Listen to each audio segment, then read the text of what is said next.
जय श्री कृष्णा। राधे राधे भक्तजनों, आज आप सभी सुनेंगे बृहस्पति भगवान का पावन व्रत कथा। अगर आप बृहस्पति भगवान का व्रत कर रहे हैं तो बृहस्पति भगवान का कथा सुनते समय हाथ में अक्षत लेकर जरूर आप कथा सुनिए। और जब कथा समाप्त हो जाए तो उस अक्षत को बृहस्पति भगवान का तस्वीर पर वो रख दीजिए। हाथ में अक्षत लेकर बृहस्पति भगवान को कथा सुनने से बहुत फलदायी माना जाता है। जय श्री कृष्णा। राधे राधे। आज आप सुनेंगे बृहस्पति वार की पौराणिक व्रत कथा। तो बोलो बृहस्पति देव की जय, बृहस्पति देव की जय। आप कथा सुने। प्राचीन समय की बात है, एक नगर में एक बड़ा व्यापारी रहता था। वो जहाजों में माल लदवा कर दूसरे देशों में भेजा करता था। वो जिस प्रकार अधिक धन कमाता था उसी प्रकार जी खोलकर दान भी करता था। परंतु उसकी पत्नी अत्यंत कंजूस थी। वो किसी को एक डमरी भी नहीं देने देती थी। एक बार सेठ जब दूसरे देश से व्यापार करने गया तो पीछे से बृहस्पति देव ने साधु भेष में उसकी पत्नी से भिक्षा मांगी। व्यापारी की पत्नी बृहस्पति देव से बोली, हे साधु महाराज, मैं इस दान और पुण्य से तंग आ गई हूँ। आप कोई ऐसा उपाय बताइए जिससे मेरा सारा धन नष्ट हो जाए और मैं आराम से रह सकूं। मैं यह धन लुटाता हुआ नहीं देख सकती। बृहस्पति देव ने कहा, हे देवी, तुम बड़ी विचित्र हो। संतान और धन से कोई दुखी होता है। अगर अधिक धन है तो इसे शुभ कार्य में लगाओ। कुंवारी कन्याओं का विवाह करवाओ। विद्यालय और बाग बगीचा का निर्माण करवाओ। ऐसे पूर्ण कार्य करने से तुम्हारा लोक परलोक सतर्क हो सकता है। परंतु साधु की इन बातों से व्यापारी की पत्नी को खुशी नहीं हुई। उसने कहा, मुझे ऐसे धन की आवश्यकता नहीं है जिसे मैं दान दूं। तब बृहस्पति देव बोले, यदि तुम्हारी ऐसी इच्छा है तो तुम एक उपाय करना। 7 बृहस्पतिवार घर को गोबर से लिपना, अपने केशों को पीली मिट्टी से धोना, केशों को धोते समय स्नान करना, व्यापारी से हजामत बनाने को कहना, भोजन में मांस मदिरा खाना, कपड़े अपने घर धोना। ऐसे करने से तुम्हारा सारा धन नष्ट हो जाएगा। इतना कहकर बृहस्पति देव अंतर्ध्यान हो गया। व्यापारी की पत्नी ने बृहस्पति देव के कहे अनुसार 7 बृहस्पतिवार वैसा ही करने का निश्चय किया। केवल 3 बृहस्पतिवार बीते थे कि उसी समस्त धन संपत्ति नष्ट हो गई और वो परलोक सिधार गई। जब व्यापारी वापस आया तो उसने देखा कि उसका सब कुछ नष्ट हो चुका है।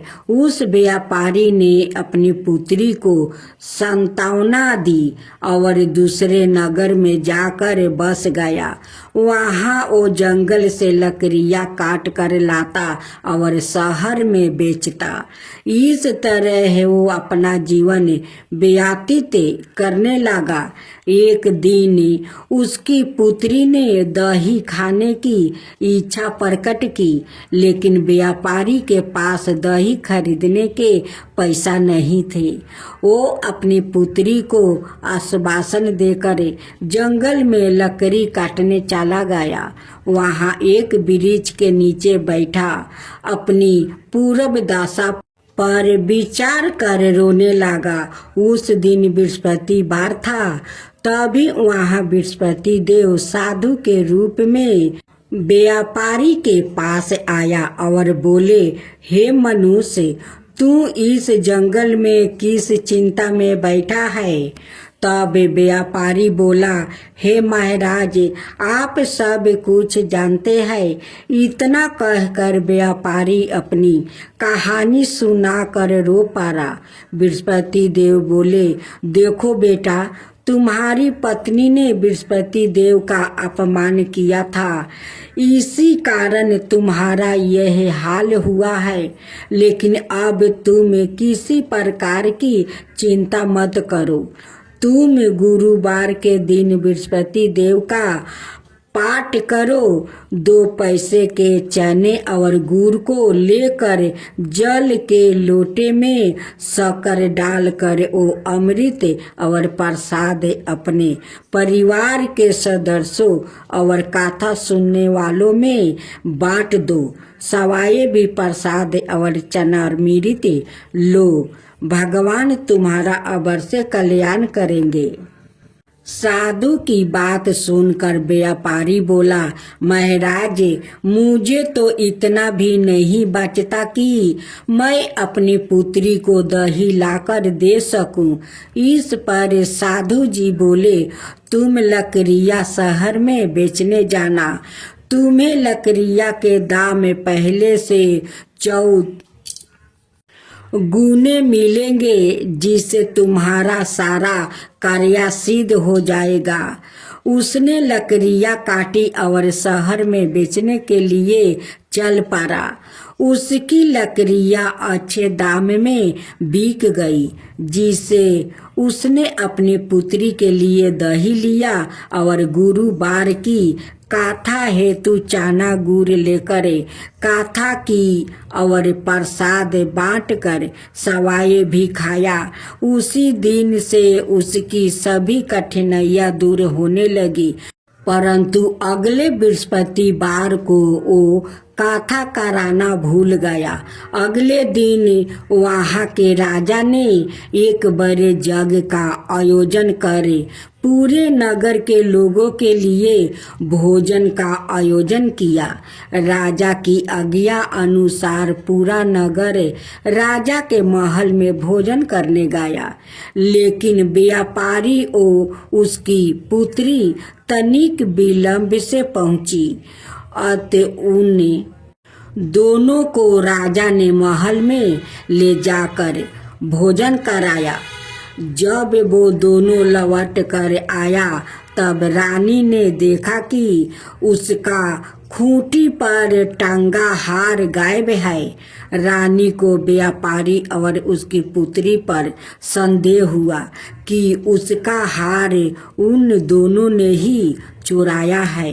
राजा की आज्ञा से उन दोनों को कारावास की कोठरी में कैद कर दिया गया। कैद में पड़कर दोनों अत्यंत दुखी हुआ। वहाँ उन्होंने बृहस्पति देवता का स्मरण किया। बृहस्पति देव ने प्रकट होकर व्यापारी को उसकी भूल का अभ्यास करवाया और उन्हें सलाह दी कि गुरुवार के दिन कैद खाने के दरवाजे पर तुम्हें 2 पैसा मिलेंगे। उनसे तुम चने और मोनाका मंगवा कर विधि पूर्वक बृहस्पति देवता का पूजन करना। तुम्हारे सब दुख दूर हो जाएंगे।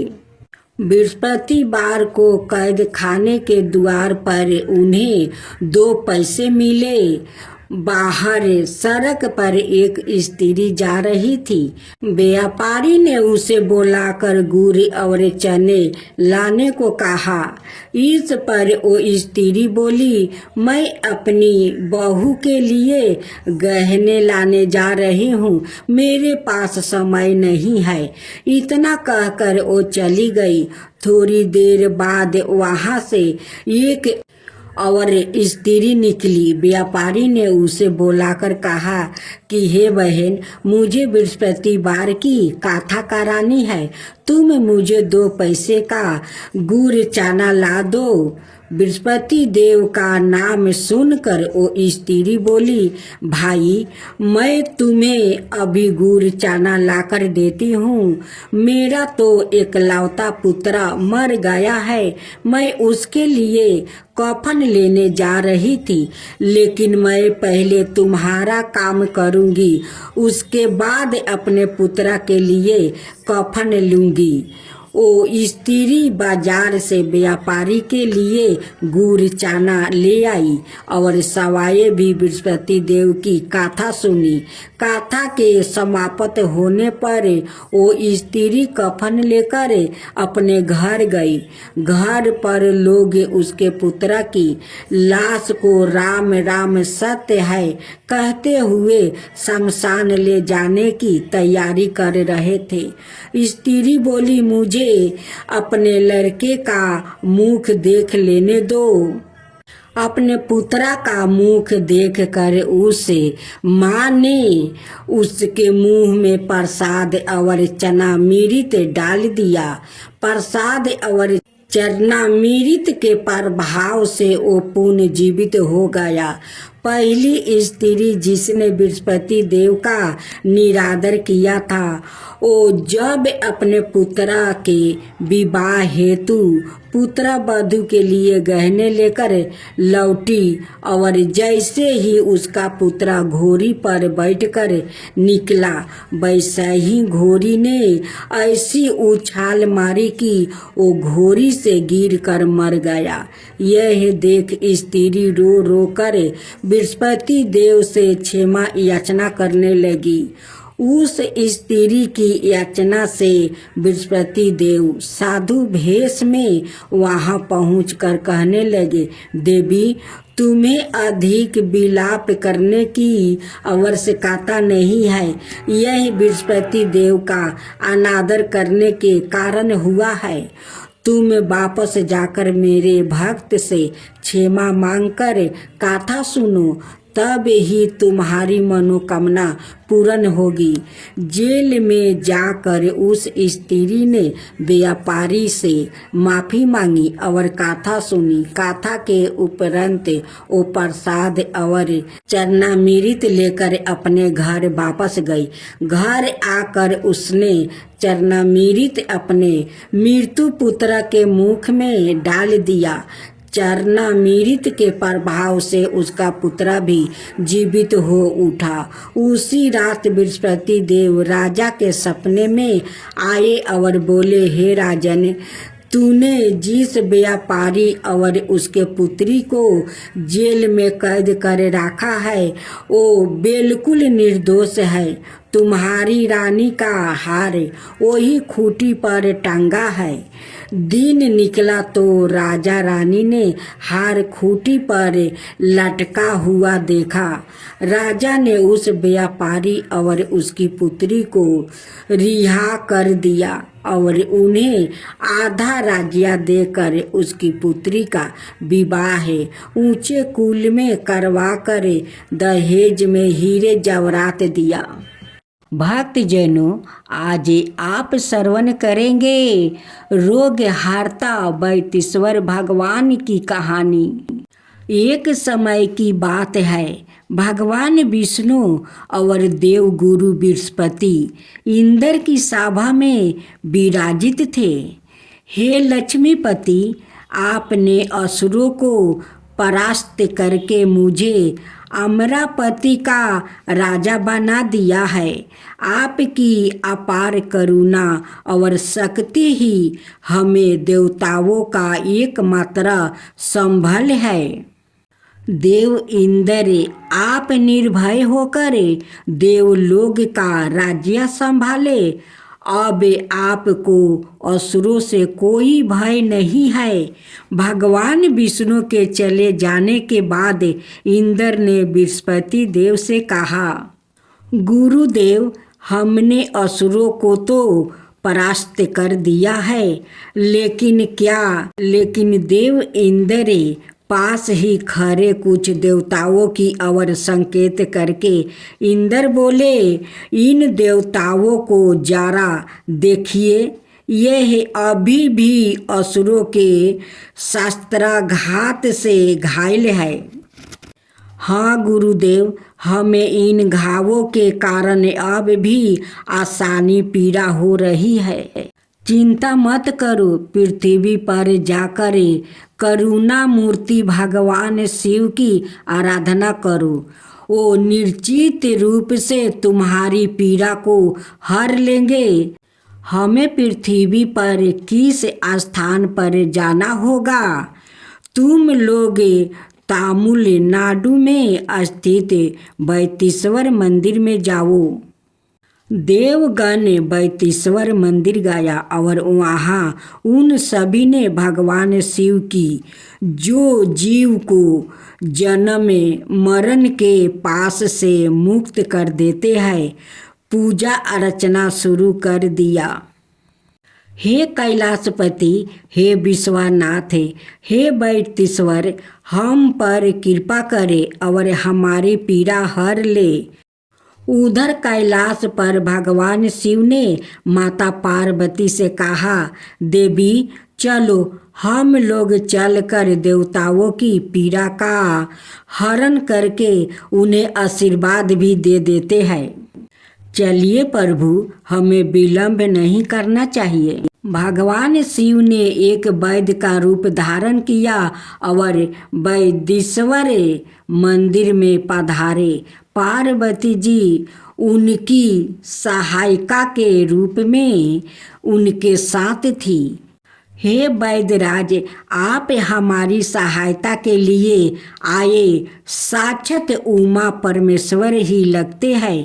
कृपाए देवताओं को औषधियों प्रदान करके उनकी पीड़ा का दूर कीजिए। भगवान शिव ने देवी के हाथ में रखी टोकरी से कुछ औषधि निकाली और उसका देवों के घाव पर लेपन किया। वैद्यराज, आप कौन है? आपने जैसे ही हमारे घाव पर औषधि लगाई, हमारी सारा पीड़ा गायब हो गई। यह सुनकर भगवान शिव और माता पार्वती अपने असली स्वरूप में प्रकट हुए।